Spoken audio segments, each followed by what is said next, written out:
Hey, and thanks for joining us to GamePoints. This is our weekly get-together. We talk about the previous weeks in news. I am your host, as always, Stephen Brown. Joining me today are Sean Brown and David Smith. Say hey, guys. Yo.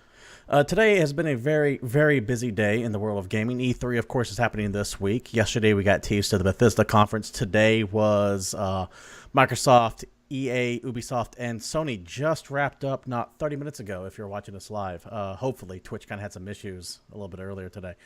Have you guys been watching them? I know we all watched the Sony conference. Did you get a chance to see any of the other stuff? Yes. I I watched a lot of the followed. Bethesda. Okay. David? I just been kind of catching up. All right. There. Well, we're going to start with the Bethesda conference, and theirs was last night, Sunday, and they kicked things. It was the first conference ever, by the way, but this has never done an E3 before, so everyone just naturally assumed they were going to have some huge announcements, and they did not disappoint. Bethesda started off with Doom. Now, Yeah. not Doom 4, just Doom. Released a trailer for it, said it's going to be built on EdTech 6. Super gory, by the way, the gameplay that they showed. I don't know if it's actually gameplay or not, though. I've seen some stuff that convinces me to think it was. Have you guys gotten a chance to look at the trailer for it yet? Yeah, I Yeah, I took a actually. look at it. Yeah. What do you Cool. think? I was never the biggest Doom fan to begin with. Like, not that I hated the game or anything, but I never played the Doom games really. I watched other people play them, so I can't really give my best opinion on it, being Okay. someone that's never really played the series. But I mean, Doom's games have always been kind of that, like, cutting edge on graphics when it comes out type game. Doom 3 was definitely like it's their showcase to, lighting. because keep in mind it doesn't make games, it makes engines. Yeah. So when they make a game, they don't do it just to go, here's this game. They do it because they want to show off their technology. Yeah. Most of it is them showing off, like, here's how our particles look, this is how our lighting looks, this is liquid, this is solid, this is gas. And Absolutely. in all those aspects, this game looks amazing. Now, one thing that I did like a lot is that Doom 3 came out, got a lot of flack. It looked beautiful, but a lot of people said it wasn't Doom. And I can understand that because Doom was never supposed to be a slow, tense, jump scare game. It was always about fast-paced, running and Murder. gunning, blowing shit up left and right. And this seems to have returned to that. And I'm definitely looking forward to that. A bunch of details of it came out. They showed off some of the single player to it. Definitely a lot faster paced than the previous one. Time doesn't pause when you switch weapons; it slows down. The story is very brief from what I saw. You see a bunch of holographic ghosts, like they're called echoes or echo ghosts or something like that. And it's essentially a holographic representation with a security cam caught before the person got killed. Mhm. So that's how it's going to be told. That's their version of like finding audio files throughout the thing. Any thoughts on single player at all? It's Doom. I don't think anyone's really there for the story. You're there to kind of play Doom, to be fair, and look Fair at enough. it and And- blow stuff up. You're there to fight demons. Multiplayer is definitely a big key in Doom. They showed off some of that. Looks like there's some teleporting going on. It reminded me a lot of old classic Doom, Crossed of Tribes. Very fast paced. You can get pickups and power ups scattered all over the map. I haven't seen that in competitive first person or in a first person multiplayer shooter in a while. You know, the Doom random does- pickups. Doom does one thing good. What is that? It's Doom, and it doesn't do anything else. Like, every time there's a Doom gun comes out, you can tell it's Doom. Like, they don't stray from their path at all. Like, that game is going to be Doom. That's what we're going to get. Absolutely. Now, one thing that really impressed me was their snap map level feature. Now, I don't know if you two had a chance to take a look at that, but this thing is fucking awesome with what you can do with it. Yeah. Essentially, snap map, for those who might not know, is a level level design editor. It reminds me of a lot of what Blizzard does with StarCraft, and the fact that you can literally just rebuild the game using this. You can make whatever you want. You want to make a tower defense, you can do it. You want to make a bunch of demons having a tea party, you can do it from what I've seen. And it looks super fucking easy to use. Easy in a relative term. You still kind of have to know what you're doing. Yeah, the people that are good at it are going to make amazing things. Everyone else that just buys it and starts playing around with it, it's going to be a bunch of just dumb bullshit flooding a market if you can download everybody else's stuff. Yeah, Yeah. well, I mean, great things have come from that stuff. Once again, Defense of the Agent and Counter-Strike. Both of those came from something just like this. Oh, I'm talking more of when you get a game within a game, like all of the stuff that's happened in Little Big Planet comes to mind. Oh yeah. The fact that it made it games that are not even third-person action games, but like first-person shooters that work in it and all this other stuff, just because they had an editor they were allowed to play with. Yeah, no, I'm definitely looking forward to seeing what comes out of Snap Map. A Snap Map. Snack Pack Snack Pack. by Jello. Doom, no number, no subtitle, just straight Doom. Running theme we're going to notice throughout the. Is anybody else annoyed with that? That they just calling it Doom. Well, yeah, because I think we talked about the fact that there's going to be just a shit ton of sequels this year, because there are every year. But people are trying to be clever and get rid of the numbers. I'm fine with it. Meh. I've got no problem with it. But we can expect that spring 2016. And so that should be early next year. Bethesda also talked about Bethesda Net. Now, this kind of looked like their version of BattleNet. If you ask me, it's just where you're going to... It's yet another log on like Origin or Ubisoft or whatever it is. Although they seem to also be embracing the modding community overall across all their games a little bit. So this might also turn into like a Nexus. What was it? CurseGaming.com and NexusMods.com. This could Nexus be like, Mod Managers. Yeah, this could be like their response to that. If they can pull all the Nexus mods from like Skyrim and everything into one place that I can get without going anywhere else, that's cool. Yeah, we'll see how that goes. They just teased it real quick. Don't know if we're going to get anything from it. Right now, I already have places I can go to mod Bethesda games, and I don't know if I need their version necessarily. Yeah, I don't need another client on my computer. If but it's a cool easier, yeah. Followed that up with Battlecry Online, or Battlecry rather. Battlecry I really just don't care about. There's a bunch of these, I don't even know what genre we call them, but they're the T-Fortress 2 style first-person shooter.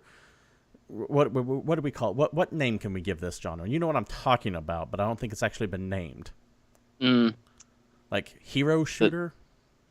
The team shooters, except for Battlecry's not a shooter. But Battlecry honestly plays more like chivalry. It's still that hero-based combat, though. It reminds me of Team Fortress, just not without guns. Yep. So I actually played Battlecry at PAX last year, and I was underwhelmed. Like, it looks good, and the art style is really cool, and they got some cool things like happening that you're looking at, but actually sitting down and playing with. I mean, I played it a year ago, so I don't know how it's changed since then, but it just didn't really grab me at all. I have zero interest in this game. Same here. I could care less. That the whole pick your unique hero amongst the classes and go fight against someone else. Yeah, dude, I'd rather just play chivalry drunk. Yeah. We have a game that tickles that chivalry inkling later on in the show. After that, they went on to Dishonored 2. And I am so goddamn excited for Dishonored 2, it's not even funny. Dishonored 2 being, of course, the sequel to Dishonored. What? Yeah, I know. Wild, right? Taking place 15 years after the fact. It's going to star Emily Cadwin, which is the little girl from the first one, and Corvo, whatever his name was, from the first. So they're both going to be on here. They're both going to have their own unique play styles. I am so goddamn excited for Dishonored 2. Yeah, dude. You want to follow that up with anything? I couldn't get into the first one. I never beat it. No, that's a shame. Well, I mean, if you couldn't get into it, you couldn't get into it. Yeah, it just didn't grab me. I don't know why. Like all the pieces were there, and that game should have just like sank its teeth into me and just made it so I couldn't put it down. But I think it's because when I started playing it on mouse and keyboard, and even though I've switched to the PC race, I'm still kind of a console kid at heart. Fair enough. So I started playing it on mouse and keyboard, and I just didn't like it. It didn't feel right. We're having Earthstoke in chat confirm it's Corvo, by the way, not Corso. By the way, this scene that you're seeing right now was just badass, how the fucking room falls away and all this stuff just comes raising up out of the ground and everything like that. But yeah, I loved... Arcane Studios has a hell of a pedigree. The guy that worked on it, Harvey Smith, is responsible for the original Deus Ex and the original System Shock, and I think he also worked on the original Thief. I was about to say, like, Dishonored is a very Deus Ex type of game. Yeah, well, you can go through the entire game without killing anyone. That includes bosses, by the way. That's cool. Metal Gear of them. So there's nothing that you can do. But anyways, Dishonored 2 I don't get it. I don't know why I'm not like completely excited about this because I like stealth games. There's I nothing here that you would not enjoy, David. I don't get it either. Yeah, dude, look at that. Well, It's a robot. because you talked about the games that this guy's made, with Thief and System Shock and Deus Ex, and I like all of those games a lot. So, I mean, she's fucking up General Grievous right now. Yeah, dude. I'll probably just have to throw down with this game at some point and see how it fares to the first one. Well, if you want to play the first one, there's Dishonored for Definitive Edition coming out for PlayStation 4 and Xbox One later this fall. It's supposed to be enhanced with up-res graphics and all the happy remake stuff that you see everywhere else. See, I'm good. And Dishonored 2 is confirmed for PCs, Xbox Ones, and PS4s. So there you go. We'll be seeing that. No release date on that. So those were the two big things at the front end of the Bethesda conference. And then came out Fallout 4 news. Yeah. Yeah, just skip right over that other set of news that happened in the middle. Dude, I'm 6 to midnight right now. now. I totally did. For those who care, The Elder Scrolls Online has a new expansion coming out, and there's a card game too. So, yay. Wait, hold on. You got to say the name. It's Elder called Scrolls Legends. The Elder Scrolls Hearthstone. I mean, Legends. I just needed to say that. Now we can talk about something way more get important. That Hearthstone money. Anyways, Fallout 4, what we really care about. Yeah, dude, 6 to midnight. Boy, oh boy, did they show a lot of stuff. That means my dick's hard. First off, I'm going to say this right now. A month ago, I predicted this game was going to launch November 10th, 2015. I have the fucking video clip on my Facebook. I didn't load it into the show right now because this is already kind of jam-packed here. He's also got the letter that was sent to him by Bethesda. Yeah. Thank you for your donation of $5,000 US and a family of goats. Here is the release date for Fallout 4. Family of goats. No. I had to get the goat first. I had to slaughter the goat and look at its entrails to correctly predict that date. Oh, yeah. Well, it's like Peruvian culture there. The point is, I called it a month ago, and I'm really jazzed about that. But anyways, Fallout 4 talk started. They showed a bunch of concept art, and the game takes place before the bombs drop. Ooh, snap. Yeah, you're a married couple. Momentarily. Yeah, you're a married couple. Yeah. You get to design I was like, what you look like, not really. and you can pick the man or the woman to be your main protagonist. They're all fully voiced.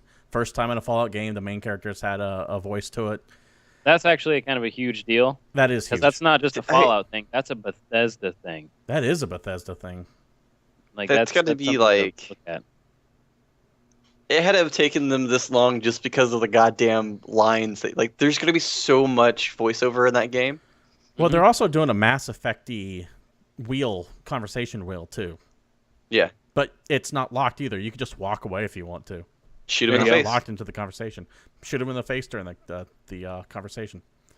But yeah, the bombs start to drop. You run to the vault. You get put in there. And Todd Howard, the guy who was demoing the game, said, something happens. You don't know what, but you suddenly find yourself 200 years into the future. Or modern-day Fallout lore. And you get out. You're the only person left, so you don't know what happened to your wife or husband, depending on how you play, or your kid. And you're just exploring this world. Welcome to Fallout. Welcome to Fallout. Looks like you're going to hit the dog real quick. Dog can go run, grab stuff, bring it back to you. VATS is back. I always like VATS. And everything looks like it runs real smooth. Fallout 3 and New Vegas both kind of got janky at times, especially when you brought up VATS. This, no, it just looks smooth. It looks that Pip-Boy looked fucking baller.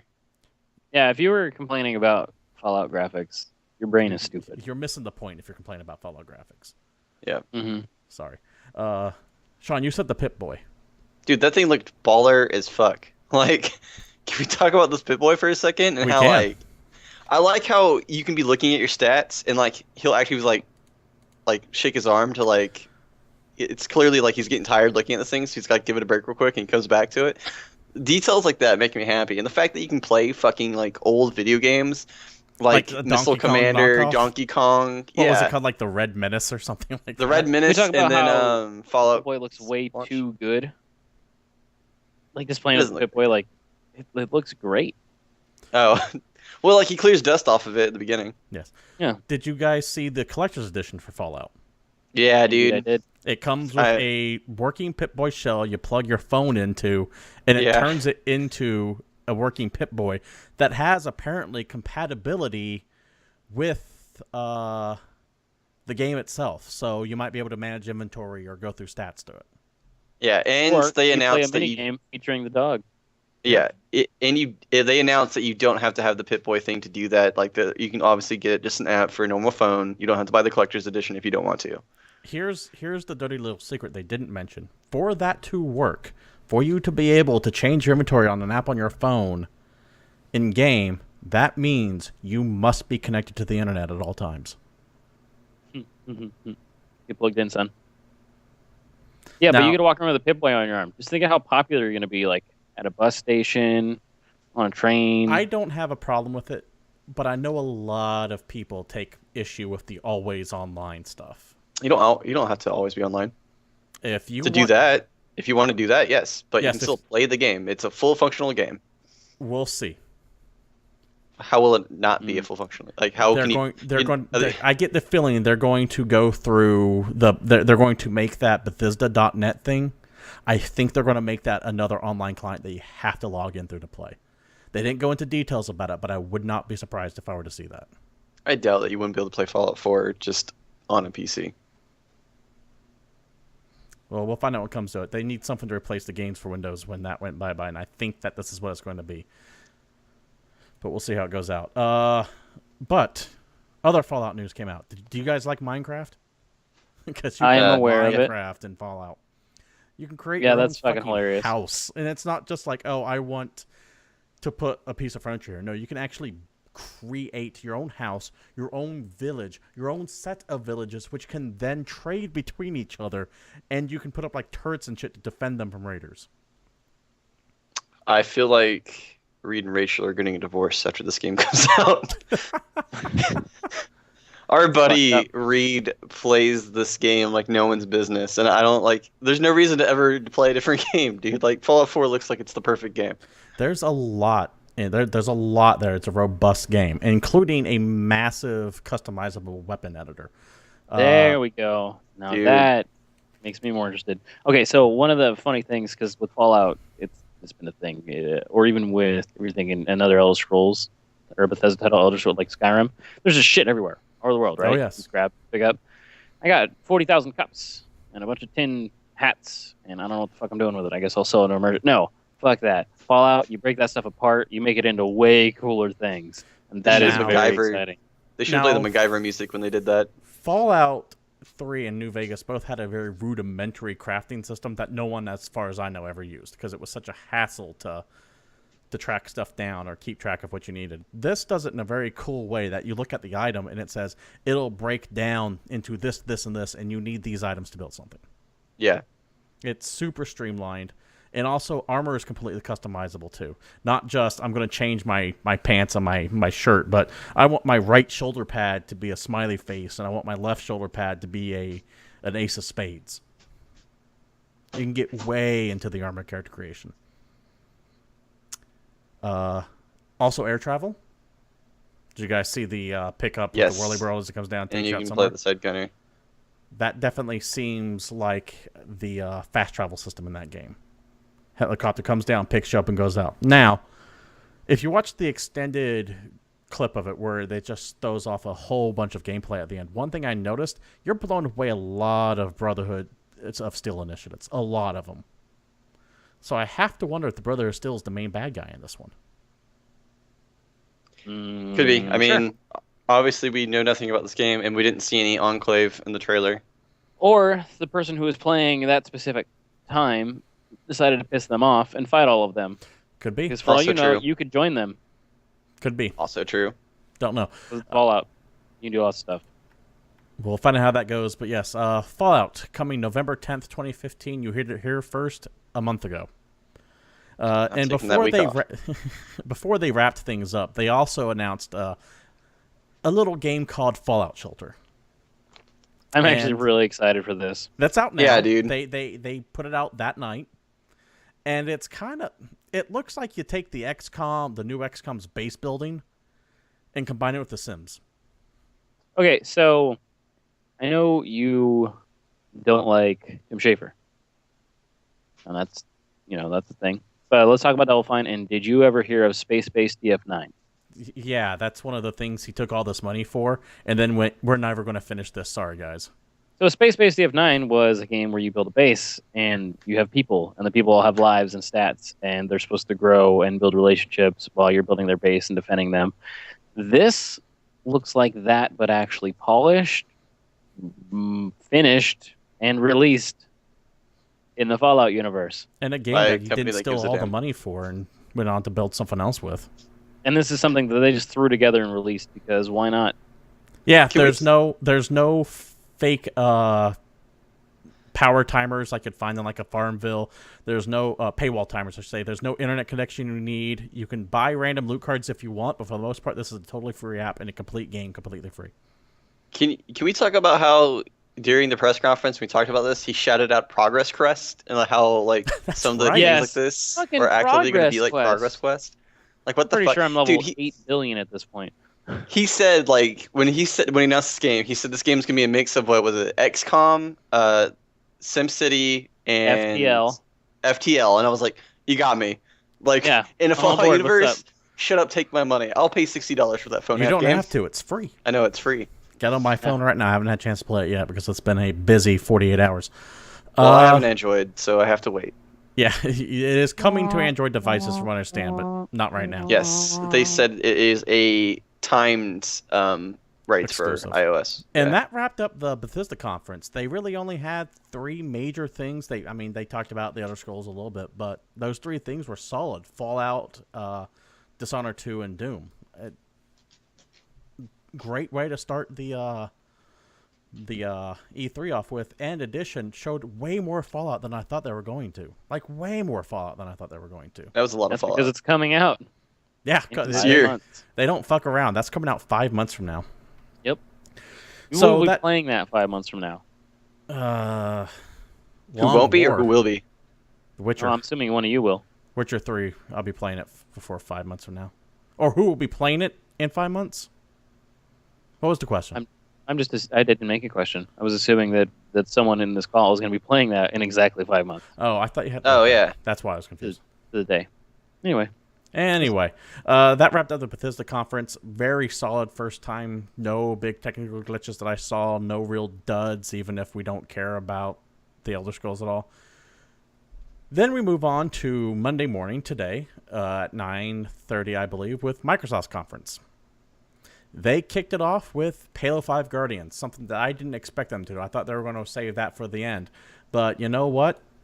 I am very excited for Halo 5. Kind of a theme of the game companies blowing their load early. Yeah.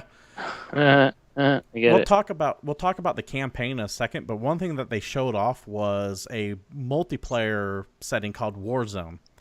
And you're seeing some footage here. It looks like it's going to combine player versus player with a PvE element in the middle that's fighting everyone, and just a shit ton of vehicles all across the map. You know what's tragic is like it's not even tragic.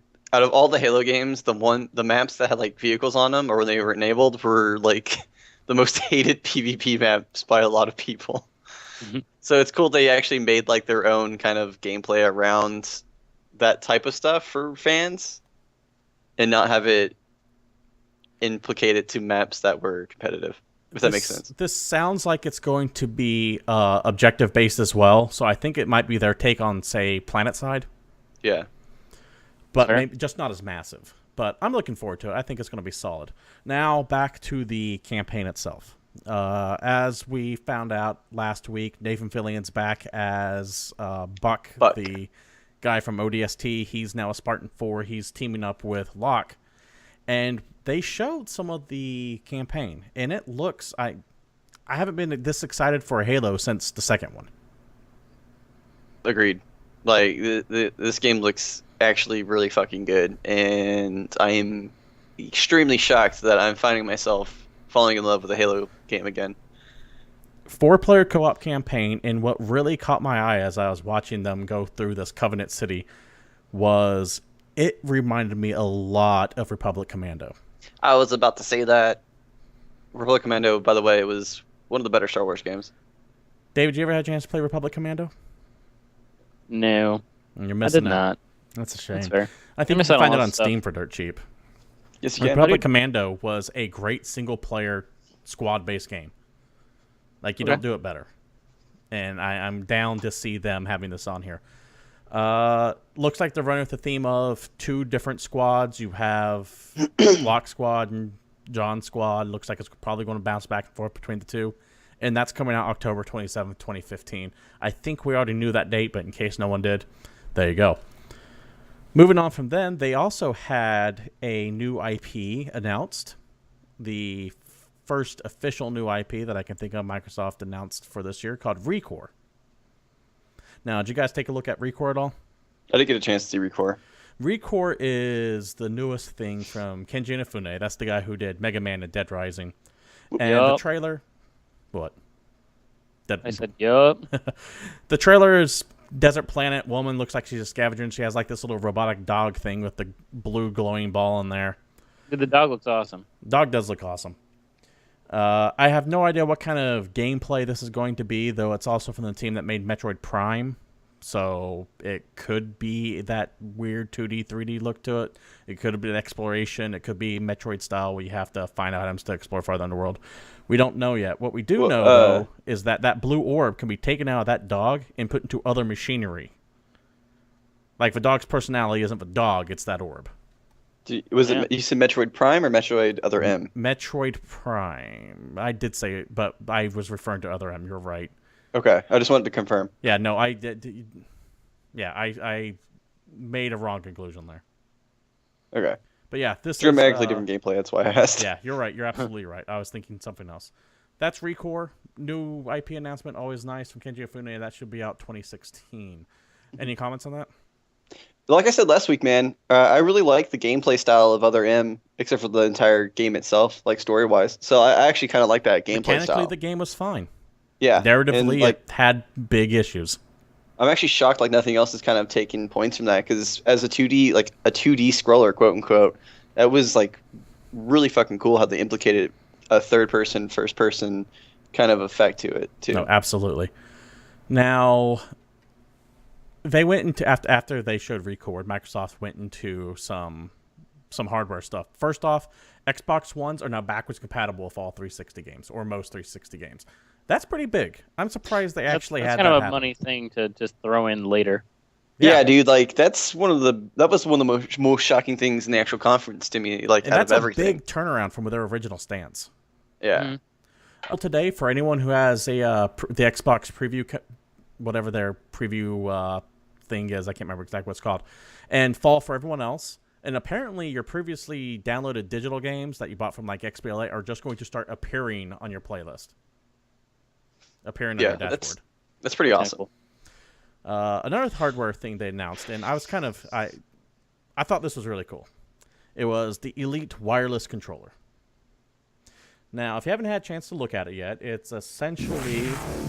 That's weird. Oh, hold on. I didn't kill the sound to this. Haha, there we go. I didn't kill the sound to that video. Essentially, what their Elite Wireless Controller is a fully customizable controller. You can switch out the knobs, the buttons, put extra padding on the back for bigger triggers. You can remap the entire thing. And it's made to be compatible with Xbox 360 ones and PCs, and it's made really for the hardcore crowd out there. I was all for it. I was down to get it. I thought it looked really fucking cool until I heard it was going to cost $150. That's hilarious. Yeah, but it's one of those things like you don't absolutely have to have. So I mean, agreed. But look at it. I look at this and I kind of go, yeah, I can see $150 of technology in that. The main thing is you can put a real D-pad on it. Yes, any pad you want. Apparently, it's going to come with all kinds of just nutty ass. The funny thing is me and my friends on Xbox controllers were talking about this like years ago, like how it would be fucking awesome if someone made a controller you can just move around anything on, so you can actually remap it. When we were playing Halo 2, actually, so it was actually a Microsoft game, so you can actually like move triggers around and shit like that, because it'd be kind of like customizing a keyboard and peripherals on an actual PC. Like, it just makes the console a little bit better in that sense. Can I switch the joystick and the D-pad? Yeah, you can. It looks like you can switch anything. It's all completely modular, and I love the idea. I don't know if I'm spending $150 loving it, but I can see it being $150. I hear that price and I go, yeah, that doesn't surprise me. See what it comes with. We'll see what it comes with for sure. I look forward to seeing that in the wild and getting a hands on it. Other news that came out of the Microsoft conference, and this was actually really big. It was kind of thrown in there real quick because they talked about Fallout 4 a little bit, and they didn't get too in depth with it because they premiered Fallout 4 last night at the Bethesda conference. Though Todd Howard came out at the Microsoft conference and said that any PC mod will be downloadable for free onto the 360 or Xbox One, rather. Xbox One, not Xbox. 360. That's huge. That's a big come That's up over actually the a big PlayStation deal. 4. For Bethesda That's a huge precedent that they're setting. That's big, big, big. Well, because Bethesda games, the game when it comes out is great. Everyone will really enjoy the game. In my case, I would really enjoy the game for about 4 months, then I'll forget about it for a month or two, and then the mods will start happening. Oh yeah. Like that 6 month to a year period where the game goes from the game that was released into a brand new amazing thing.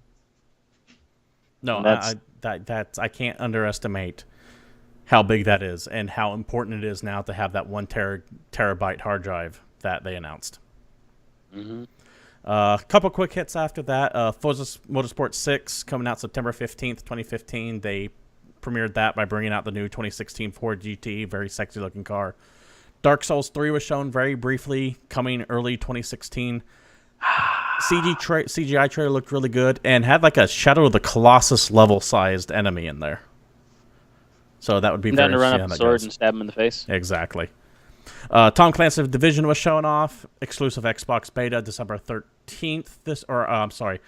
October 13th. No, wait. Let me read my notes here. My notes are fucked up. Exclusive Xbox beta for the Division October 13th. Rainbow Six in December. Rainbow Six Siege comes out October 13th. That's the October 13th There we day. go. And will come with Dates Vegas are weird. 1 and 2 for free. That's fancy. They also showed off Gigantic, Yeah. which also joins the ranks of Battleborn, Team Fortress 2, Overwatch, and all the other hero Gigantic games. actually is less of a hero shooter and more of a MOBA. Just so you know. Is it? Yes, Because it's much more similar that to a trailer did not MOBA look mobile-ish at all. or Smite. It's like Smite. It is a MOBA. Okay. That You've trailer did got not look like like that at all. lanes type of thing and fighting, Interesting. but it's the third person over the shoulder. That game is actually wicked fun. I played it at PAX. Very nice. That beta is going to be out in August. And then they showed the ID at Xbox Sizzle Reel. This is kind of like their successor to the Xbox Live Arcade, and it's their indie showcase. It's their answer to all of Sony's stuff. They did a quick Sizzle Reel of that, and during that Sizzle Reel, they showed off something real quick that I hope they touch on more, but something called Sword Coast Legends, because that game looked a hell of a lot like Dark Alliance 2. Dark Alliance 2, as we all know, was phenomenal. Yes. But during then, they brought out the guys from Fulbright to show off Tacoma. That's their follow-up to Gone Home. You're isolated on a space station. You had a team called Aurora 44 showing off Ashen. Have no idea what the hell it's about, but it got a lot of buzz. Company called Tiger and Squid showing off Beyond Eyes, about a blind girl and what she sees, quote-unquote sees. Yeah, it's Studio MDHR show Cuphead. Now, Cuphead, during the Sizzle World, by far was the biggest draw that I saw. Cuphead is a platformer, think like Metal Slug, but in the style of a 1930s cartoon. So, Steamboat Willie-esque, but in color. Well, that actually has a ton of style. Yes. I highly It looks recommend really taking a look at Cuphead if you haven't seen it yet. It looks really goddamn cool. Made by two Didn't brothers. they tease that a while ago? They might have. This is the first time I heard of it. Following up that Sizzle Reel, they talked about the Xbox game preview, which sounded a lot like Steam's early access. But the important thing is every game on there is going to come with a free trial. Which So is you're not very, very important, so you're not just getting gypped on things that are not even playable. Yes, exactly. And that kind of wraps up their independent indie push. They didn't focus too long on it. Gave it like about 10 minutes, I think, total. Mm-hmm. And then they followed from that right into Rise of the Tomb Raider. Which is a really funny shift. Which is a what? Really funny shift. Yeah, you go from independent games to go from all one these of like the indie games to go to hey, Rise of the Tomb Raider. high-end You got this. triple-N It's titles. our exclusive. Now, did either one of you two play Tomb Raider when it came out? Yeah, I haven't played it yet, the but I've newer seen one. a lot of it. Yeah. The Tomb Raider 2013, I think, I when think it came so. out. Yeah. It's damn Yeah, that good. game is awesome. It is Looks amazing gorgeous. how good it is. And Yeah. this looks to be right up its alley. I don't want to get too in-depth to it, but one thing I do want to mention is that they're pulling that exclusive shit with it. But I don't mean like, oh, it's only on this console. But they won't say if it's a timed exclusive or if it's an exclusive. And that's what's pissing time. me off. You know it's time. But they won't come out and say it. And I can almost, say it's timed, but everything else and anyone else would say, yes, this is a timed exclusive, but they'll go, oh, it's exclusive for Xbox. And then give like a It's wink exclusive and a nod. for Xbox in holiday 2015. Yeah, it's just they won't clarify it. Like if you ask them directly on it, they won't clarify it. They refuse to, and that pisses me off. Squaresoft makes this game, right? Eidos, yeah, which is owned by Square Enix. Square now. Enix, yeah. Mm-hmm. They definitely do. Now, another thing that kind of surprised me at the Microsoft conference was that Rare is suddenly relevant again. But Dude, Oh, brought this yeah. up last week, motherfuckers. not because of any new game they're making, but because of the Rare Replay, which is 30 games that Rare has made over their 30 years of being a company. Name number one. What was that? Name the first one. You named the first one. Go ahead. Battletoads. Yeah, Battletoads. You will see Battletoads on... Everybody saw something coming. Yeah. So Battletoads is going to be on there. Cameo, Perfect Dark, and Perfect Dark Zero, which surprised me. I thought Nintendo owned those franchises, but apparently they don't.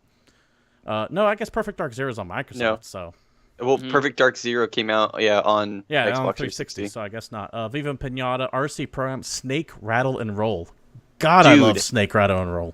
Yeah, man. Cobra Triangle, by the way, was also a Rare game. Cobra! That's going to be on there. Killer Instinct Gold, Blast Core. Oh, God, Blast Core. Blast Core, a Nintendo 64 game. One of the better games, I thought, for the 64 out there. Jet Force Gemini, Went to the Banjo-Kazooie, Conker's Bad Fur Day. There we go. 30 Rare games for $30. You can't pass that up. I don't have a date when that's coming out, though. I'm excited for it.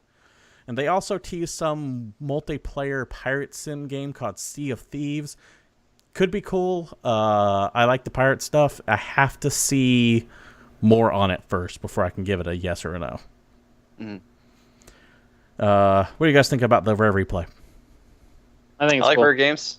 I was hoping You for more of a Rare reveal. Like this is cool. Don't get me wrong, but I was still really hoping to have some franchise with a new game from Rare.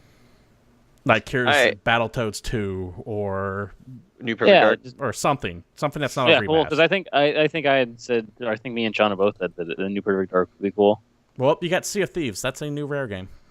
There's one game on that list you didn't say that kind of bums me out. What's that? GoldenEye's not on this list. GoldenEye's not on that list because Nintendo does own that. They own the Darn. licensing to that. Dun, dun, dun, dun, dun, dun, dun. They followed up with the lackluster late Fable Legends, Windows 10 PC, and Xbox One crossover. So think the way Shadowrun was back then. That in itself is cool, but I just don't care. I just don't like Fable. Yeah, who cares?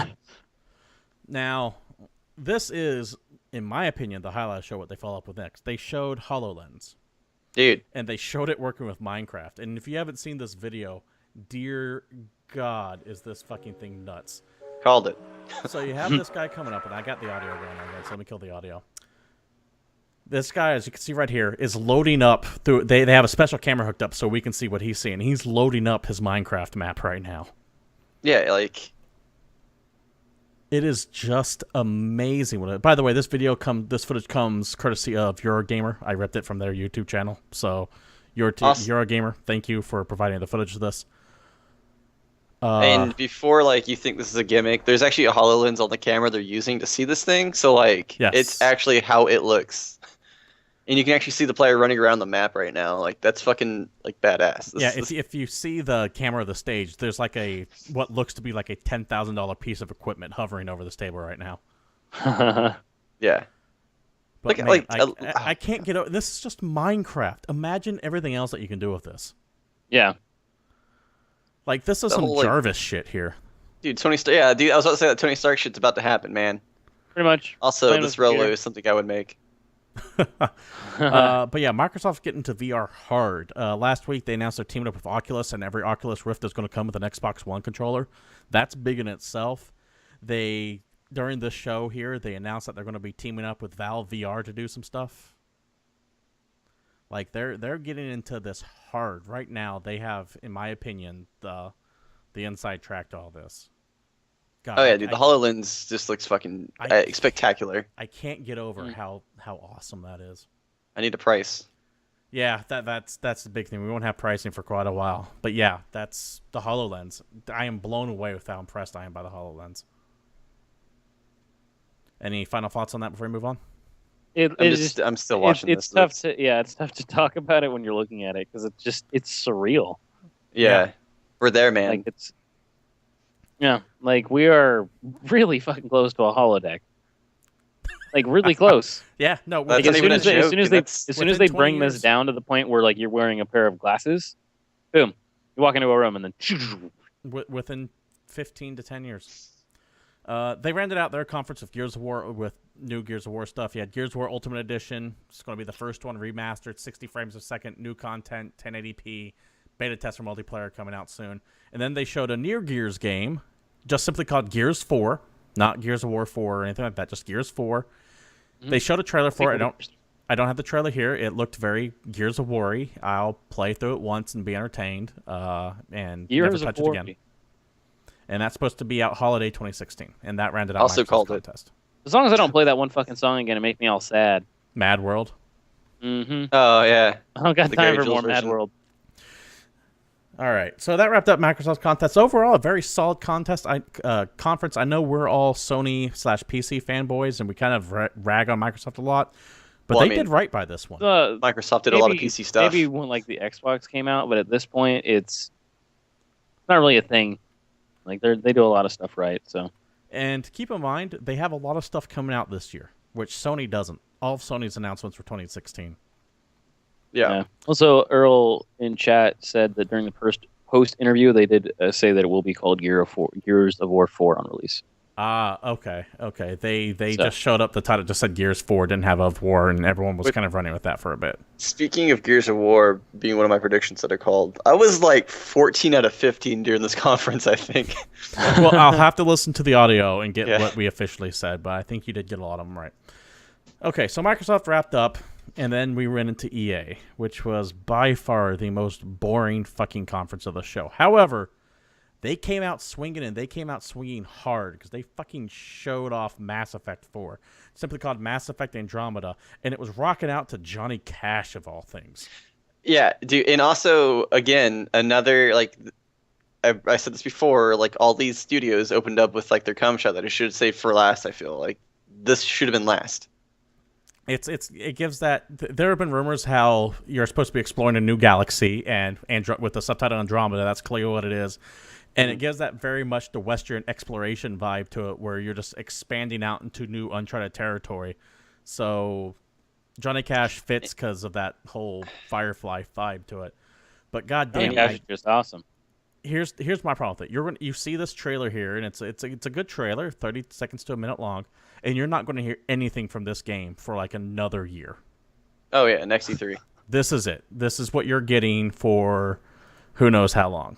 This is the video game version of Pacific Rim. This is the hype. This is the sizzle. This is people. This is the hype train pulling in. Get on board. Yep. Do you play Commander Shepard? Is that confirmed yet? No idea. Rumor is it's a couple hundred years after Mass Effect, and it would have to be because regardless of what spoilers for Mass Effect 3, everything fucking blows up at the end as far as transportation goes. Everybody dies. So it would have to be a couple hundred years later for you to rebuild. Yeah. All right, fair. It still can be Shepard though.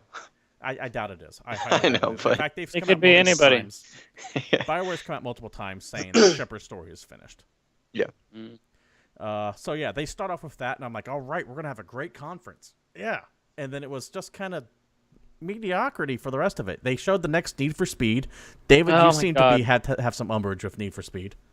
Well, the funny thing is that this game is again following the trend called Need for Speed. No number, no title. No number, no subtitle. it looks to probably be. I mean, there was a couple good Need for Speed games. The trailer looked cool, but I get the feeling it's all bullshit. The trailer looks pre-alpha, super fucking fake, and it how'd doesn't you like really that show you a live-action whole lot of footage? anything. Oh yeah, the fucking live action spliced on top of it, and then let's just watch cutscenes the whole rest of the time. Yeah, there's no way that was anyone playing that. That was all rendered gameplay. But it's back to I don't know. I'm just annoyed with the fact that they call it Need for Speed when I'm pretty sure they've already done that like 2 times. And haven't they rebooted the series like 4 times? It's like every 6 Need for Speed games, there's a decent one. I remember really liking Most Wanted when that came out. I remember liking Need for Speed 2 when that came out. Like, I don't know how many games those are apart, but every once in a while that game's kind of fun. It's the Assassin's Creed of driving games. It's annoying that you know what you want and they don't give it to you. Mm-hmm. Now, equally annoying is the fact that they showed a trailer for the Old Republic expansion called Knights of the Fallen Empire. God. In Knights of the Fallen Empire, this trailer for the Old Republic is what I want Coder 3 to be. So I see this and I'm like, God damn it, just give me Knights of the Old Republic 3 and make it this story. Dude, so I came into this press conference while the trailer started, so I didn't know it was Knights of the Old Republic until the very end, because I came in like right when they were playing as kids. I was like, holy crap, this thing looks amazing. Like, this is a Star Wars game that I want. Like, yeah, I want this to be Knights of the Old Republic 3, and then like, just kicked in the nuts. Suck it, you have to play Knights of the Republic. It's these 2 twin brothers who are going around fucking off both Empire and Republic. Why can't this be Knights of the Republic 3? You do a fantastic trailer there, BioWare. Make this a game that I want to play. Huh. Yeah, dude. Knights of the Fallen Empire, though, the Old Republic expansion coming out October 27th. It's supposed to be focused on story-driven content. Again, apparently they've gotten away from that. Not that I noticed, because I stopped playing very quickly after it came out. It's going to be free to everyone who subscribes. So, not really free, but if you're paying that, whatever their version of subscription is now, you get it for free. Coming out, like I said, October 2017. I just wish it was an actual game and not part of the MMO. It's just really weird. I don't know. Like, who knows anyone that plays Old Republic at this point? I do. I don't play it, but I know people who play one person who blogs on once a month. I get what you're saying. Yeah, I mean it's an MMO that came out that had a pretty decent following and was pretty decent, but it's what 4 years old at this point, and it doesn't really have any buzz, and it just seems weird to let's throw out this expansion now. This is what we're talking about. You had some really big games coming up, and let's just talk about Old Republic. I don't know. It's just weird. I think the story is how just pissed I am that it's not a standalone game, man. The story looks so good. Here's my problem with it is that they keep making this cool trailer shit for it, and I really wish this was a standalone game, but they got to get their money back on the Old Republic somehow. So that's why they're going to keep feeding it, even though it's not all that successful. I mean, it's successful enough for them to keep it around and still try to keep an investment out of it. You can play it for free now. A lot of this stuff reeks of desperation as opposed to actually something they want to do. It's like they're going to hold on until they squeeze their money back out of it, and then they're going to shut it down. I don't want to have to play this game, but I might. Because I already own it. I actually played it when it came out. So.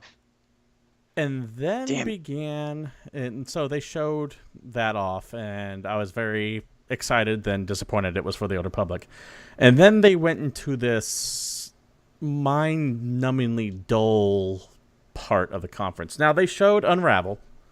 Unravel looked really cool. You play a little yarn critter, and it was very cute. It was like as if it's an Xbox Live platform, an Xbox Arcade platformer, rather. It looked a lot like a cute version of, say, Limbo. But you're a little yarn dude, and you're bouncing on platforms. And funny note, the guy who was presenting this was extremely nervous. I mean, he was like shaking on stage. But the Unravel game, yeah, to me actually makes me think more of Little Big Planet. Yeah. Yeah, but it doesn't have the... I didn't want to use Little Big Planet because I thought that too, but people hear Little Big Planet and they instantly think, oh, I can customize everything. It does look like Limbo. Oh, you know what it's like? It's like that Yoshi Yarn game for the DS. Well, I mean the style of it and like the way the camera moves and the way the character Yeah, it moves, zooms in that's and what out. makes me Fair think enough. a Little Big Planet. Like the zoom in and out, the fact that it looks very physics based and there's a lot of sliding and swinging and stuff like that. Dude, That's I when want the to guy play it. came out for this game, he was so nervous and excited that he was on that stage. Oh God, he was shaking. I was had shaking empathy so for the bad. man, and it takes a lot to get me to have empathy for someone. But Oh Unraveled man, looked cool. But then they followed up with It was Plants true. vs Zombies: Garden Warfare 2, boo. which had the most Ooh. awkward intro at E3 with the fucking superhero zombie dude. coming out to Danger Zone. Yeah. When they played Kenny Loggins, I was like, this might get awesome. Oh, this got terrible. no, Like, And then they went to their sports games, which hey, they make them a lot of money. I get why they did it. They had NHL, then followed up with NBA. Then they followed up with a mobile game, essentially Star Wars Galaxy of Heroes, which is EA's Hearthstone, because we all have to have a card game. And then they before we went to skip the sports, though. yeah, and then they went to the FIFA stuff. Yeah. Now, okay, I don't care about FIFA at all. However, they did bring fucking Pele out. That's what I was about to mention. Like, I don't think people, like, we're Americans, so a lot of the people we're talking to don't understand, like, how big of a move that is to get fucking Pele on your stage for a game. He's royalty for in multiple The countries. world. Like, And like, FIFA makes them gangbusters. Do not underestimate how much money FIFA makes EA, which is why they oh yeah, spent FIFA so is actually a long huge on it, deal everywhere. except in And America. like on a side rant about like how big FIFA is, John Oliver actually made like a really funny point. It's like if Americans can bring down the president of FIFA, the rest of the world will forgive us for like so much. Like that's how big FIFA is, and to have Pele on stage like that, like that's a really big It's power a move. big for the power rest of the move world. that resonates with everyone except in America. Yeah, exactly. So like having And it at E3, I could But, like- understand why they devoted like fucking 25 minutes to FIFA alone, because that's Yes. a huge money maker for them. Huge. Yeah. Don't underestimate how much that money makes. But I was bored, and they actually ran long because of it. The whole conference ran about 30 minutes over. And then after that, they showed Mirror's Edge Catalyst, the long-awaited Mirror's Edge follow-up, which I just do not give two fucks about. Burn.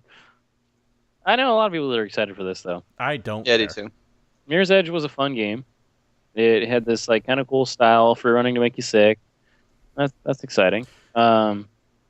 The city, it looks interesting because there's more than like two people in it. At least that's how I'm Mhm. hoping it plays. Yeah. Whereas the original game felt very desolate. Empty. Well, it better be, because Like, it this was- one's... Go ahead. It was fun and it had style, but it felt empty. It felt fake.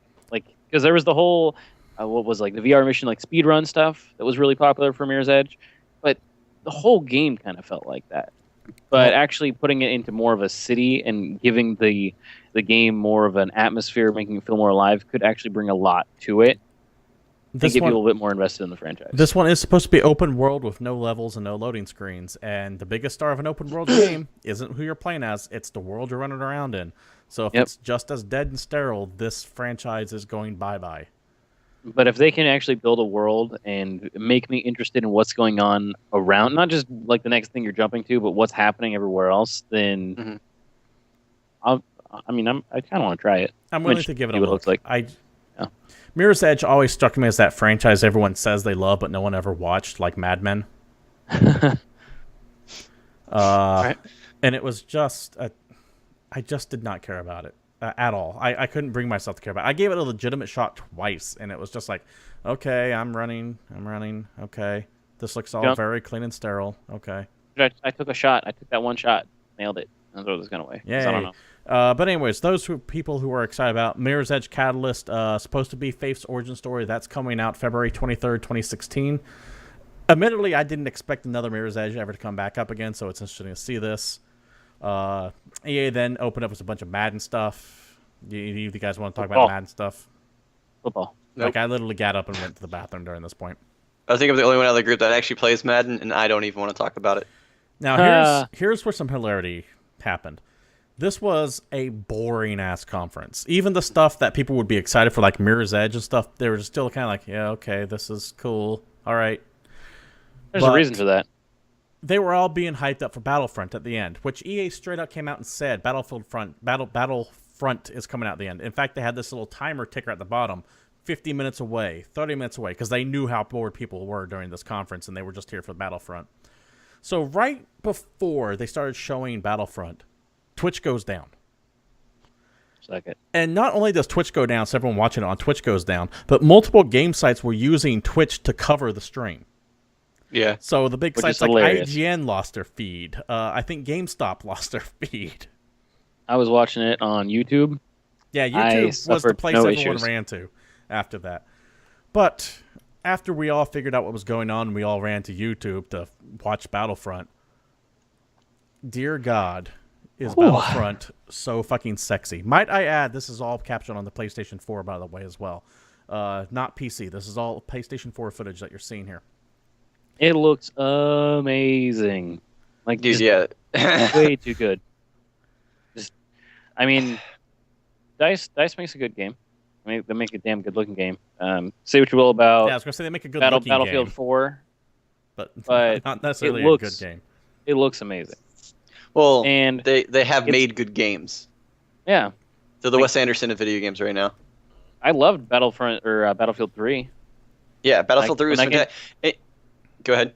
Like when that game, I was gonna actually addendum that when that game came out, and the first 6 months of that game was great. It was phenomenal. That's what I was And about to bring up. They kind of patched it into the ground and made that game not nearly as fun as it was originally, but it was solid. The atmosphere, it just felt great to play, and Because here's the thing I was going to say, and I brought this up in a past show too.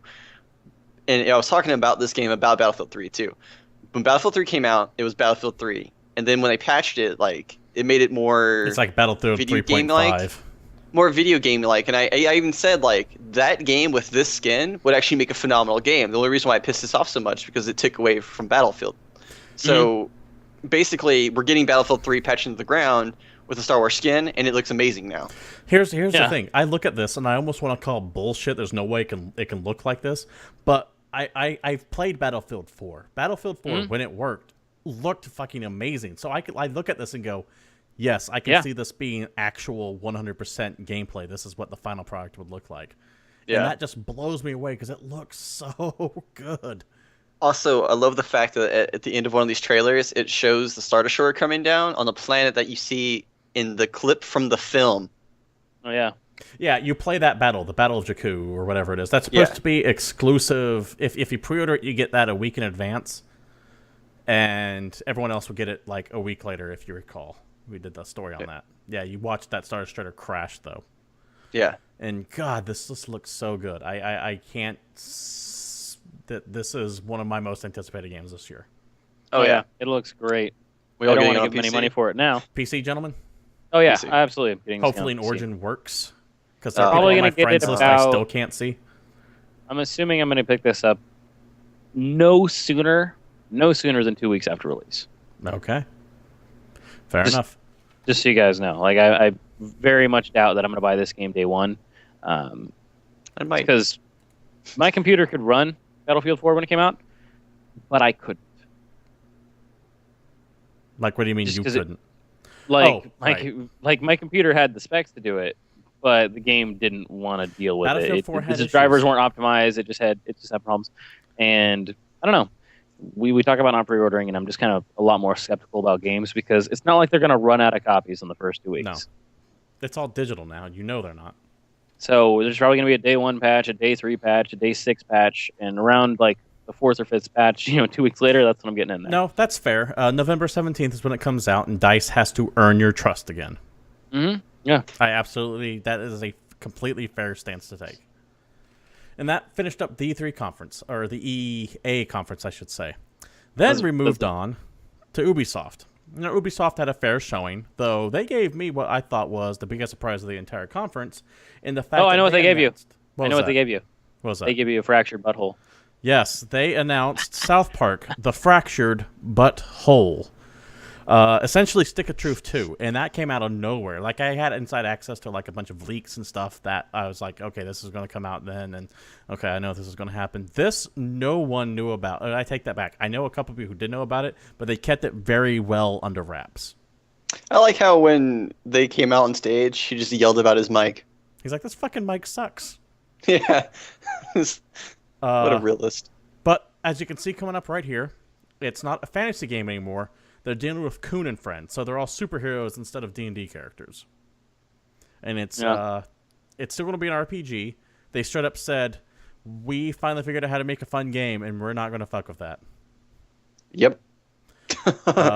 And made by Ubisoft San Francisco. So I'm going to try really hard to see if I can't squirm my way into it, because I've been in that office a couple times. And Yeah, I dude, know a steal couple that people shit. there. So I'll see if I can't get something on it. Tool But with shed. any luck, we'll see what happens. But yeah, South Park, The Fractured But Whole, done up in the Avengers style. Yeah. It just looks so entertaining. Like, Stick of Truth was one of my favorite games of that year, and one of the funniest games I've ever played. I love how Also, I Kyle's just the have- human kite. David? I just have to talk about the fact that in South Park, I mean, I don't watch current South Park, but the Coon is probably one of my favorite series of South Park episodes of Oh, those time. so great. Better It or is worse so than good. Imagination Land? Better. Um, Better. yeah, I'm kind of Okay. down with it because of the fact that They, I think we lost David. okay, so the I greatest think thing David's about going bye-bye. I think the we're greatest losing thing his about feed. that's fine. The greatest thing about Coon and Friends is the fact they explain how Kenny keeps coming back to life. that's that's exactly very what I'm true. talking about. Very true. Yeah. That's specifically what I'm talking about. Like, I like that because of the focus on Kenny. Imagination Lane is still great. Don't get me wrong. Gotta worry about that man bear pigs.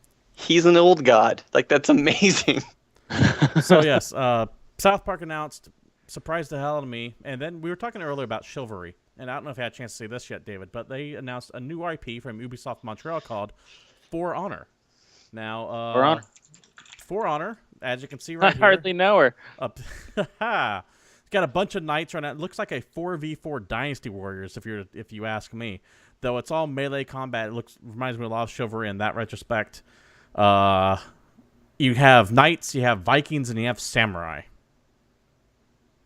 Chivalry is wicked fun, and if they can get at least a little bit of the magic of Chivalry, but doesn't throw in just a ton of people that I can throw down with, I'm stoked. This game looks stupid fun. Yeah. The only problem I have kinda with wanna it- play Is that it's a Ubisoft game. Yeah, and as we've gone off a couple times before, I think we're all collectively done with Ubisoft. So Or I mean, not. it's tough. Not yet. Yeah, it's tough Like- sell for sure. But I just know that I wouldn't be buying this game day one. I would wait. same here, absolutely not. Despite how cool it looks, Yeah. You just have trouble with Ubisoft. I've got issues with them. They went on to do another quick couple things after this. You had the Crew Wild Run, a little teaser for that if you like the Crew. You had Trials Fusion Awesome Level Max. That I have no idea what the hell exactly it is. The trailer just had a fire-breathing unicorn with a gun cat riding on it that had a goatee in front of a purple rainbow. Do you not know what Trials Fusion is? I know what that is. I don't know what this trailer was. That's Trials Fusion. Awesome level max. They also followed up with The Division, showing some more quote-unquote gameplay. I am very distrustful of everything that The Division is showing right now. I just I don't trust that game. They're either. claiming a March 8th, 2016 release. Keep in mind, this game was supposed to be released in 2014.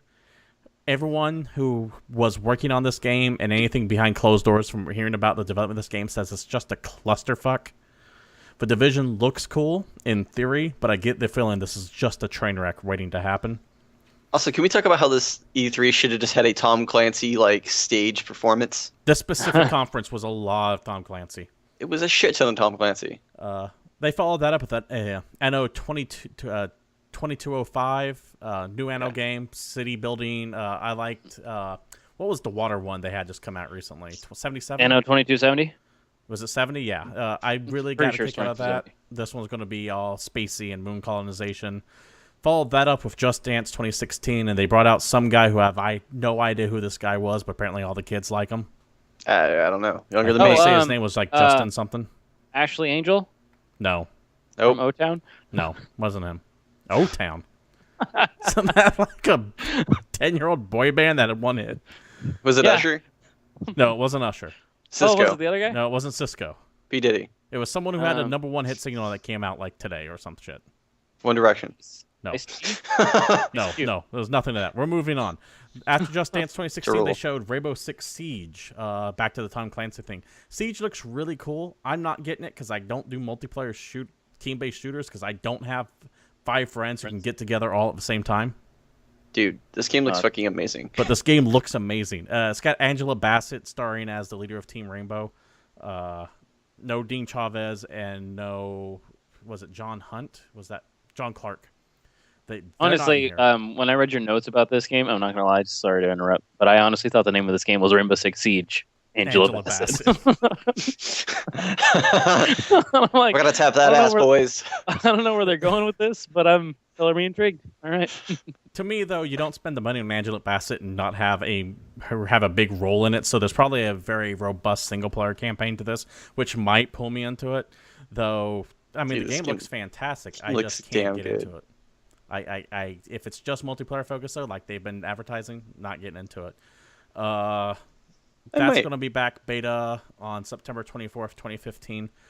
Live demo on the floor, as were a lot of these. A lot of these games had live demos on the floor because I think Ubisoft realized they fucked the pooch so hard on Assassin's Creed Unity that people are like, no. The crew, to be fair. Yeah, we want proof that your games work.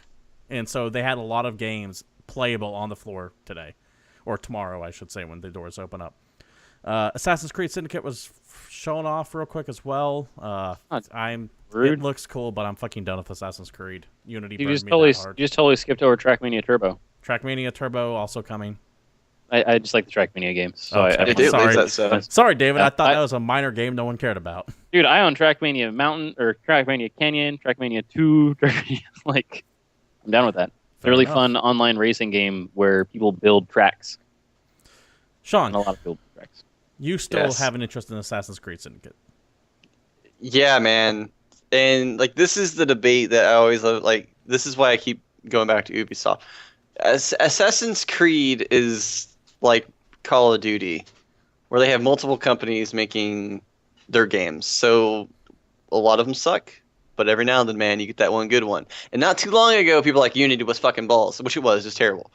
But Assassin's Creed 4 was fucking awesome. Was fantastic. And that was the game right before. So you can't like say like, oh, they haven't made a good game in a while. Like that's bullshit. They made 2 games ago. But 3 sucked. So 3 was, but yeah, but 3 was before 4. If I'm spending $60 on a game, I'm not spending it on a coin flip to see if it's going to be a good game or a bad game. Well, to be fair, it seems like every other game is good, so chances are that this game could be good. Also, I'm not it's taking my the chances crew anymore. It's the crew who did 4, so. But yeah, they finished that off, or they showed that, and then they did the whole just one more thing, and they showed off Ghost Recon Wildlands, which is essentially Ghost Recon meets Tom Clancy fighting drug cartels. Ghost Recon meets Tom Clancy? Or Ghost Recon meets Far Cry.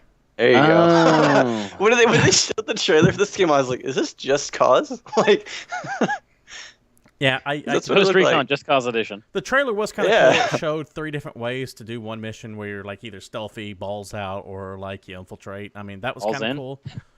But I just don't care. It did nothing for me. This trailer did absolutely nothing for me. Because you're going to have to use Uplay to play it. Yeah. And that's such a detriment for me to enjoy anything from Ubisoft. One thing of note, or 2 things of note, I should say. One, no Beyond Good and Evil 2, which a lot of people thought was going to get announced. They announced that back like in 2007, and nothing ever came from it since. And no Watch Dogs 2. No, I feel like that game would have Watch Dogs 2. I think like we'd have that announcement if Watch Dogs had came out better than it did. I still think they're going to make a Watch Dogs 2. I don't think they're going to let that franchise die, though. I feel like they want to hold on to it until they can get some credibility back. I think you're right in that case, though, since it wasn't the game-busting blockbuster they hoped it would be. And then they had a couple other things fizzle since then. Yeah, it'd be kind of a bad timing. Like they need to get everyone on their side before they start. But yeah, that wrapped up Ubisoft. A solid conference. I wasn't bored by it. It wasn't like EA, but nothing big for me, at least, anyways, besides South Park. What do you guys think? Yeah, I agree. Pretty much. I mean, I love Assassin's. Even if you hate Assassin's Creed games now, you can't. The trailer for The trailers Assassin's for those Creed Syndicate games. does look amazing. The trailer and for the all the intros Assassin's Creeds and always cinematics look are amazing. always good. And they always do, like, every time they make a new assassin, they always give them, like, they're very particular. Like, they have their own very in-depth story. Like, they're not the same character and over again. This dude's got. He also reminds me of, like, if Malcolm McDowell from fucking A Clockwork Orange was an assassin, he would beat this dude. Yeah. Because he's Hold on, got were we the talking about rooks. that- were we What am I talking supposed to about call that him? earlier? Droops. Were we No, talking about that earlier before the show, or was that with someone else I was talking about who also made the Clockwork Orange comparison? that was someone else. That was not me. Because the You're dude not straight the up, first he's like, person to say that. I was talking to someone else then. yeah, hell yeah, dude. So that wraps up Ubisoft, and then we come to Sony. Sony. Oh, dude. Oh, thank you, Wham, right Sony. in the- Sorry, I just coughed Thank right you, in the Sony. microphone. My apologies. We can First- just go back a little bit. okay. Do Oh. David predictions. David Yeah. predictions. Before Talk you about even a get thing into that this, you all told me couldn't happen. hold on, David, Before you we'll blow talk your about that load, when we get into it. 1 second. before you blow I'm your talking load, about a party. I think it was something. I think it was really funny because right before the show started, the DJ Wheat from Twitch was like, "All right, Microsoft definitely had a lot of the hardware and the out of game stuff. Let's see." Like he was like, "I feel like if PlayStation has to, if they win this somehow, it has to be all games." And that's exactly what Sony did. Yes. However, one thing I want to note, all these games, none of them are this year. It is 2016 and on. Sony has a lot of problems with this year's catalog. However, they just kind of overshadowed that with their presentation. And they started off with a Sony sizzle reel and then followed up with, David? It's finally happened. You guys told me I was dreaming and it would never happen, but The Last Guardian is coming out. Yes. The Last I'm Guardian, So excited. of course, long believed to be vaporware, even though Sony repeatedly came out multiple times saying, no, we're still working on it, was finally showed again. The cat, dog, luck dragon thing still around. Everything has like an Aztec Incan vibe to it. By the way, what's the over and under that this big ass thing is going to die by the end of the game?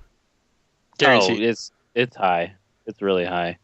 Okay, either that If or you play or T you're Ico gonna games, die. things don't end well. Well, here's the thing to mind too. It's not even really Team Ico anymore because most of the people who were part of that studio left during the development of this. Team Ico, as you knew it for Shadow of the Colossus, really doesn't exist anymore, from what I understand. Mhm. But as you can see, still very atmospheric. I don't want to say graphically impressive, but it looks beautiful for sure. Oh yeah. And a lot of nonverbal communication. He speaks in gibberish. The bird speaks in gibberish. But they get their points across very well. Yeah. It also has that kind of Ico style. And it may not be like the single greatest looking on the console, but in my opinion, Shadow of the Colossus, for example, was still one of the better looking PS2 games. I absolutely agree. Not just in like overall graphic fidelity, but the way that game can hold up. Because you can play that game now and it still looks decent. Couple things that have me worried when it comes to like long development times. One, the last game these guys made were the PlayStation 2. They skipped the PlayStation 3 entirely because of this. Two, Yep. in the time that The Last Guardian was first announced, Naughty Dog gave us Uncharted 1, 2, 3, The Last of Us, and Uncharted 4 will be out before this is. Yep. That's a lot of stuff. Just think about that. They had to rebuild the entire game for the PS4.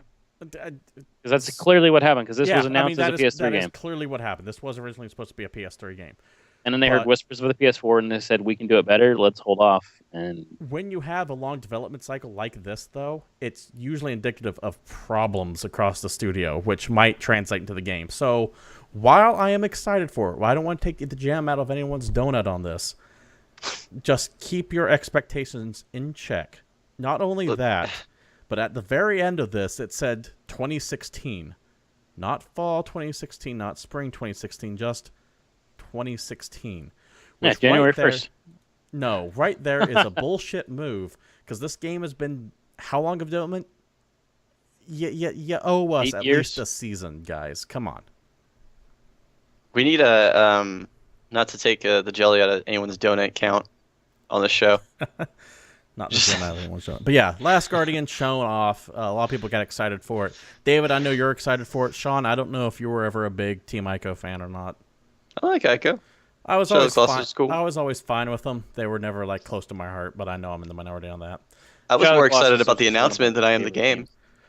Now, the next game they showed after that, and I don't have the goddamn trailer for it. I couldn't find it fast enough. But Guerrilla Games, the guys that made Killzone, finally showed off their new IP they've been working on called Horizon Zero Dawn.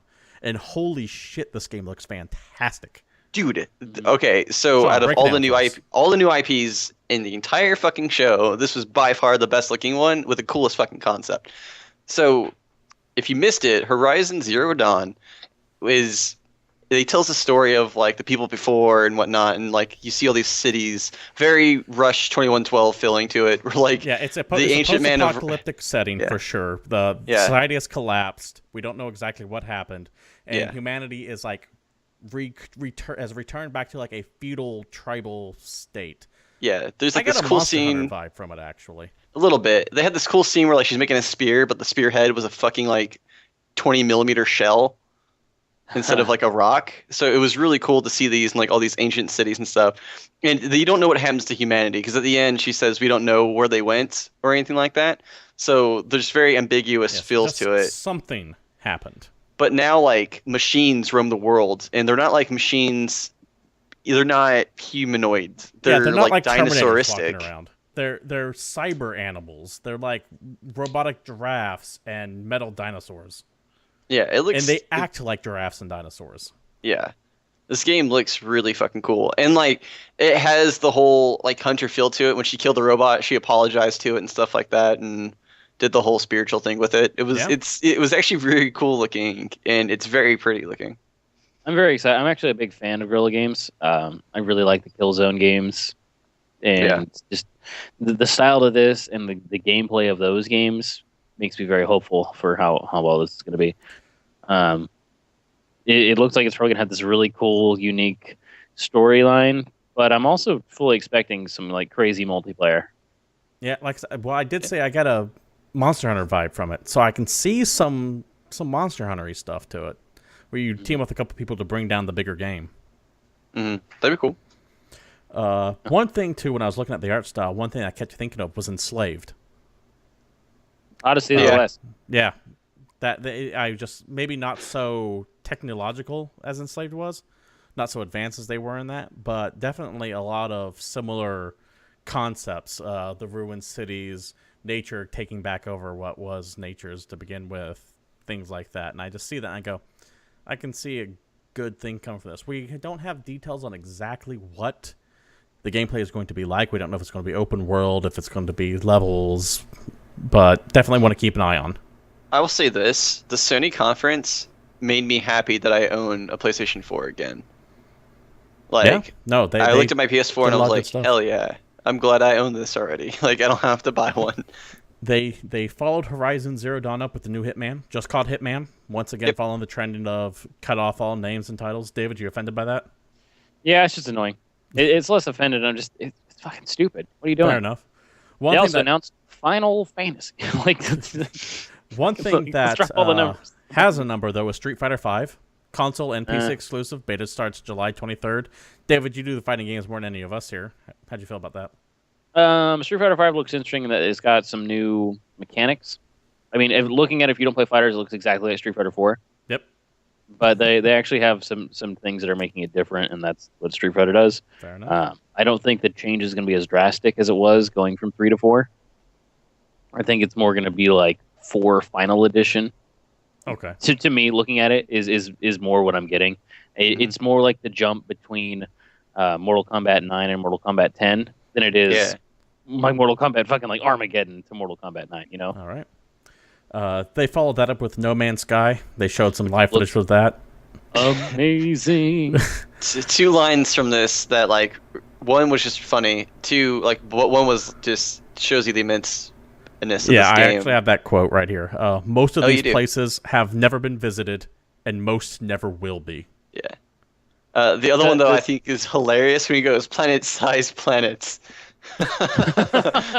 As you can see, the suns here, each one of these have a solar system with planet-ass planets in there. We got some planet-ass planets. We got some plant-ass plants. We got some animal-ass animals. Get your spaceship, get you one. I liked how it showed off some combat in that. I love the space combat at the very beginning. I was like, oh, Yeah. I didn't expect that. And I didn't expect to be attacked on the planet. I thought it was just going to be an exploration game. Yeah, that's fucking awesome. And I like small details. I like when he visited that planet. It said planet explored by or explored first by, and it showed his character's name. Mm-hmm. If like that's actually in the game and you can see who explored the planet first, like someone's been here, that's gonna be fucking baller. Now, one thing that I did notice real quick that I overheard when he was saying that was he mentioned, here's the galactic core when he pulled the map out, and that we're all trying to get there. Get to the center, yeah. But he didn't expand on that at all. That's all he said about that. Yep, very ambiguous. Everyone's trying to find the center of humanity again. Center of humanity isn't nowhere near the galactic core. Well, someone trying to find like the primeval man. What's that? Primordial man. Yeah. Primordial Where's the origin of everything? We need to get to the middle. No Man's Sky, Secret of the Ooze. But yeah. No Man's Sky, where no turtle has gone before. No Man's Sky, 3 a.m. I don't need to see... Big Apple. I don't need to see any more of this game. I'm ready for it. Just give it to me. That's not gonna happen for any Because time at soon. this point, well, he did say the release date is soon. We'll have a release date soon. There you go. I Here's was the still thing. hoping for some Morpheus action in No Man's Sky. At this point, you can't hype it up anymore. You're going to start doing yourself more damage than good because people are just going to get in their heads that it's going to be way better than it ever will be. Mm. And that's a problem we have to worry about. They followed that up with Dreams. That's Media Molecules, the guys who made Little Big Planet's new game. Sony exclusive, uses the controller motion capabilities to draw on there. Makes it look like paintings that you can move around. Nah. Now, here's the interesting part. Didn't really grab me. Watching the trailer of that, it looked like just a generic art game. Like you use your friends, you can make some art, whatever, and then you can add these little things that make them puppets. And they move around, and then you have like these little animated pictures. But then the trailer goes on to show crazy shit, like weird ass shit in that game. someone fighting a zombie, like this hyper futuristic city with like this street race or like chase scene that was going on, and just all kinds of crazy stuff that makes me wonder more if this is a pure art game or if they are kind of going off the walls with the creative modes. No idea. This game looks. It could be awesome. I have no It could be interest terrible. in it, though I'm sure there could be great stuff from it. I'm very interested to see what the community does with the game. I want to see Risa play that game. We're going to plow through a few of these real quick. Firewatch making its console debut on PlayStation. This is from the guy Campo Santo. It's kind of a development power group. Mystery-ish game, exploration. Looks cool. Take a look at it if you haven't seen it. I can't really describe it and doing it justice with it. Just take a look at it. Destiny, the Taken King expansion, was shown off for the first time, and holy fuck, it had a big-ass Hive ship in there.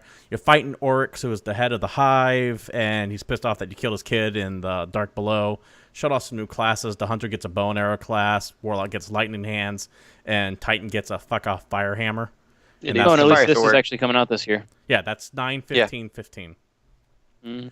They showed off a bit more Assassin's Creed with focusing more on Evie, which is Jacob Fry's twin sister, and she seems to be by far the more violent of the two. Yeah. Yeah. She Her- lit her some dude trailer on is fire, cool. then hung him in front of a bunch of children. Yeah, why not? They should learn. PlayStation gets exclusive missions called The Dreadful Crimes on the PlayStation 4. You had a quick World of Final Fantasy announcement. This is a weird Shit chibi looks take. so stupid to me. I have no idea what the gameplay is going to be like. It's all the Final Zero Fantasy characters, interest. but in their chibi, cute little compressed form. But the most important thing that fucking Final Square did that day was Sony? Sony. no Square guys were there. Was that Square announced finally that they like money. And money. they Official. announced officially the Final Fantasy VII remake, and you will be able to get it first on the PlayStation 4. Dude. We're just gonna just chill and watch this thing. No, I don't- because if we watch it, I might get copyright strike. We have to talk over it. Oh It's damn. just- Okay. Yeah, and so the one thing, yeah, I can't even really talk about it right now.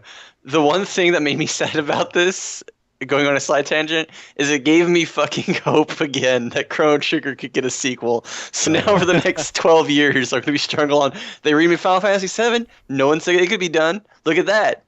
Sean, you're 80 on your deathbed. It's over. By the way, this will not see the light of day until 2017. Oh, It just yeah. won't. Dude. Not at all. Let's talk about when did they do that Final Fantasy VII like redone intro? Was that PS3? That was, Yes. I want to say, oh, you mean way back when? Because last year was they- Yeah, I'm P- talking way back when, where they did that like little teaser, like, "Hey, The this is an teaser- example could of what look Final like on Fantasy's PlayStation intro 3. could look on yeah, PS3." that's some bullshit. That was the E3 that they announced the PlayStation 3 at. That's some Okay, that bullshit makes what sense. they did. So that was 8 years ago, give or take.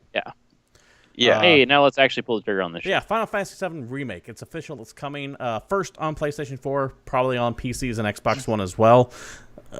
Awesome. About fucking time you pulled your head out of your ass. I'm liking a lot of things I'm seeing to Square lately. It seems they're finally realizing, wait a minute, we actually have a reputation that we can build off of. Can we talk about the funniest fucking thing that happened What was that? in the show? Is that they announced Final Fantasy VII, a remake for PS4, and then the show continued. Yeah, it Dude, didn't end. It didn't just continue. They went to Devolver Digital. And I Whoever love Devolver Digital, by the way. Devolver Digital, I will fucking sing Absolutely your praises all phenomenal day long. company. They do some really cool shit. But what the fuck is their sizzle reel doing after Final Fantasy VII? I don't get this. Like, I don't get how they just like kind of threw it in there and saying they're like, oh, by the way, boom. Now let's talk about some other shit. They shut Like, off. what? Yeah, let's go on to a bunch of downloadable titles and side-scrolling action games. My coworker although- said it best. Where you don't have Zeppelin open for Maroon 5. It doesn't make logical sense. You don't do that. Yeah, it's a good comparison. You had a Devolver Digital sizzle wheel, had Ronin, which still looks fantastic. Eider, I don't know how to pronounce that. Mother Russia Bleeds, which is an awesome title, and Crossing Souls. America. I'm not gonna lie, because the Eater game actually looks dope to me. Yeah, they all looked dope. I was psyched for all Eater of them. looks really cool. I really want to play Crossing that game. Souls had that weird animation getting thrown in every now and then. I can't even begin to describe how everything Devolver Digital touches turns to gold. Almost everything. Gods will be watching sucked ass. I'm excited for Eater. So I'm really excited for that game. this conference, we had This the last fucking Guardian. conference. We had Last Final Guardian. Fantasy VII Remake. 2 games that are like, there's no way these will ever come out. But within the realm of possibility, we all kind of expected them, one day we'll see it. One day we'll get word on The Last Guardian. One Maybe day happen. Square will pull its head out its ass and do Final Fantasy VII. But none of us ever in our wildest dreams expected a Shenmue Kickstarter. I want to point out that this Kickstarter is already at $1.1 million.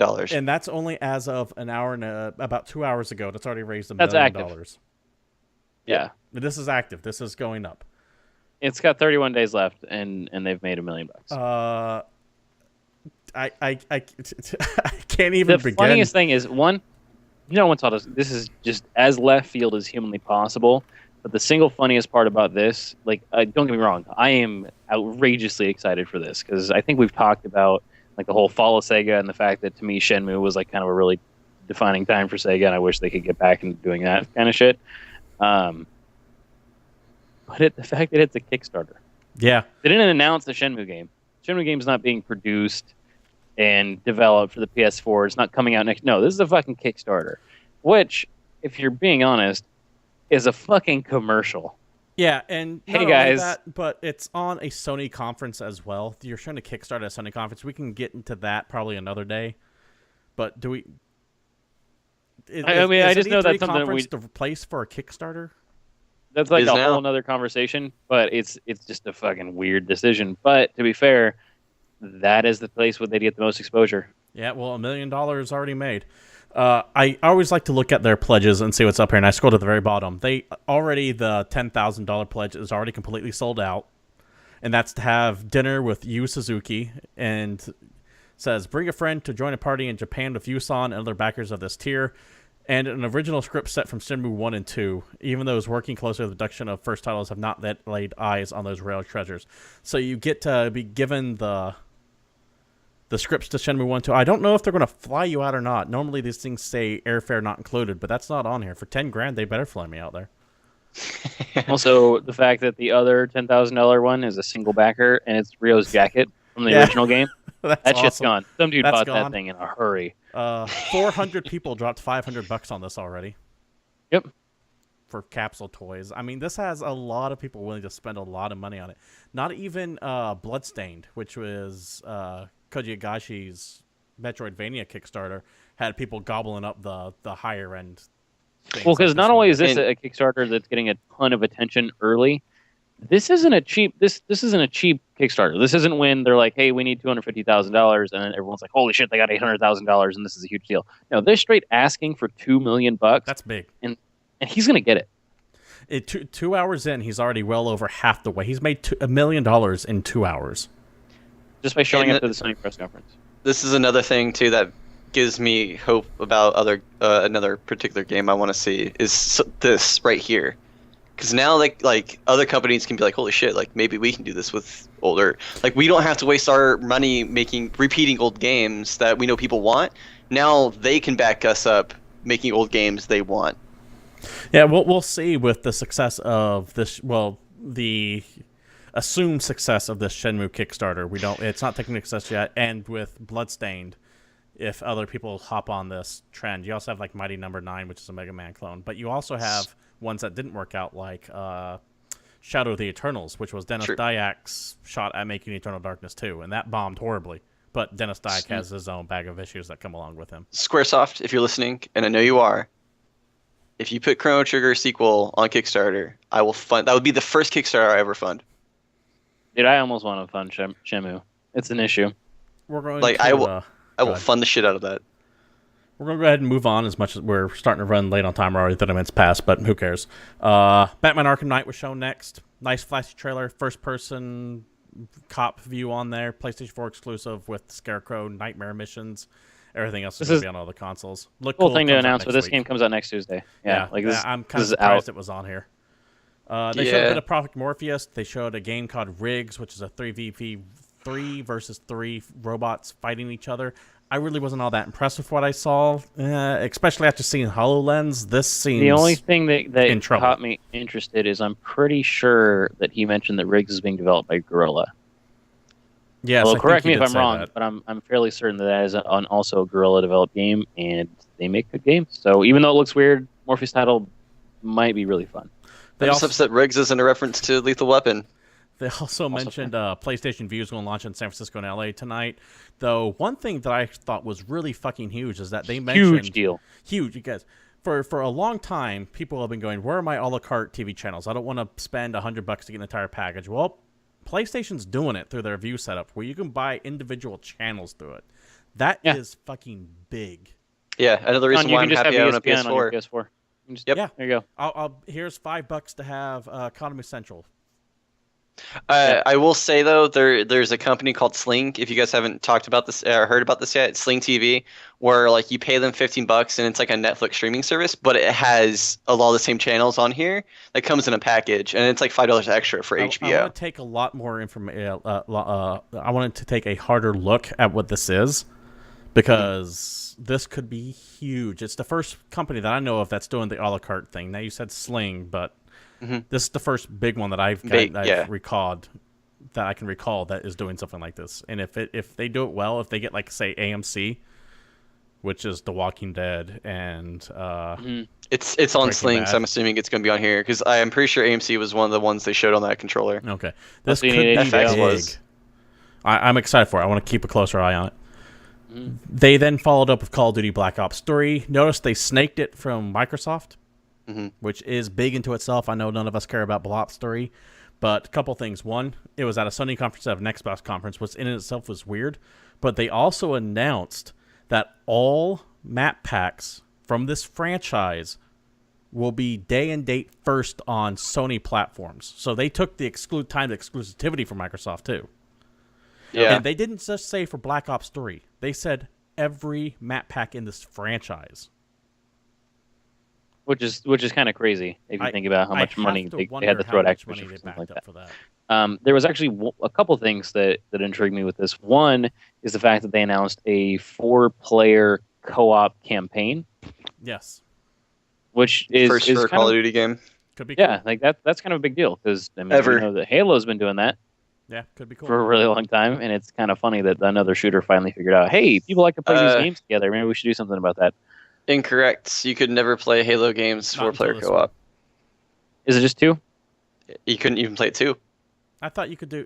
Could you do I'm ODST co-op? fairly positive You could do ODST. multiplayer campaign Halo. ODST you could do co-op, but not 4 players. I don't think. Did you do that in Halo 2 or Halo 3?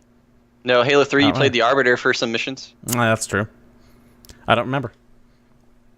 I swear you could do co-op campaign in one of the Halo games. You could do whatever. We'll You look could it do up like and we'll find bullshit out co-op later. campaign, but like it was never like Never like built this. into it. Fair enough. Not actually developed as co-op. It's just you all playing the same person. yes. We will Okay. take a look at it later, research it, and find out what's up. They followed that up with a Vita sizzle reel. The Vita lives for 2 Dude, minutes. that was the Vita fizzle reel because that was like 3 seconds of Vita footage and then a bunch of other games. And then they showed. I know there's a lot of end-ends, but we're getting to the end here. Star Wars will be in Disney Infinity 3 with Disney's version of Skylanders. That's actually big in itself because you now have Star Wars, Marvel, and Disney all in one toy set. And a bunch of exclusive Sony stuff. And a bunch of Timed exclusive Sony stuff coming out this fall. Timed exclusive or just flat-out exclusive, depending on what it is. Yeah, the legendary edition of Disney Infinity actually comes with Boba Fett. More Kind of a big thing. more Battlefront was shown. They showed the missions, which are kind of the they're the cooperative bits of Star Wars Battlefront, where you're fighting against a bunch of bots with like friends and stuff, and like capturing objectives and going on. Admiral Akbar's back. It's a drop. It's a trap. And Wilhelm screams. Did you guys hear the Wilhelm scream a couple Dude, times? that was so good. That was so great. More And exclusive here's- PlayStation stuff, but we've already known that the Battlefront was kind of thrown in there, and it's weird because it didn't quite like it was. We knew about that already. Yeah. And then they finished up Here's- with Uncharted 4. Yeah, here's where Final Fantasy 7 should have been. They should have just switched these two. No, Uncharted 4 is a fantastic ending. Just too bad the trailer or the gameplay kind of fucked up out the gate because it kind The of main thing is froze a little bit. They couldn't do 7. I understand why they didn't do 7 at the very end and why it had to be Uncharted 4. Because 7's not Sony. 7 is not Sony. Yeah, it's exactly. Yeah, Where I was get going with that. Now they could have done it before, but they're probably trying to give it a little bit of tread because, like, hey, we showed 7. Come watch this little bit, and then we're going to show you Uncharted. But yeah, they I think that's ended the only with Uncharted Stupid. 4. I thought it was a smart idea because it's Sony. It's a way to cap the conflict. You started with, I can't remember what you started with. Oh, Last Guardian, and you ended with Uncharted 4, both big Sony properties, the book and everything else. Looks fantastic. No release date still on it, at least none that I saw. Nope. So we'll see if that's going to be holiday next year, early next year. We just have no idea. Development on Uncharted 4 is troubled, to say the least, much like The Last Guardian was. I wouldn't go to that degree. They've replaced their entire writing staff. It's been rewritten from the ground up again. Has it been like 8 years? No, but it's still troubled, like The Last Guardian is. It is very troubled. Maybe not to the same degree, but it is still troubled like The Last Guardian. It has a valid sentence. I don't know about that. And that wrapped up the Sony conference. My throat's getting very dry, which is why we're kind of running through this real quick. Is there anything you guys wanted to mention before we wrap up for tonight? Sean? Nope. David? I thought Call of Duty Blobs was Destiny at first. Fair enough.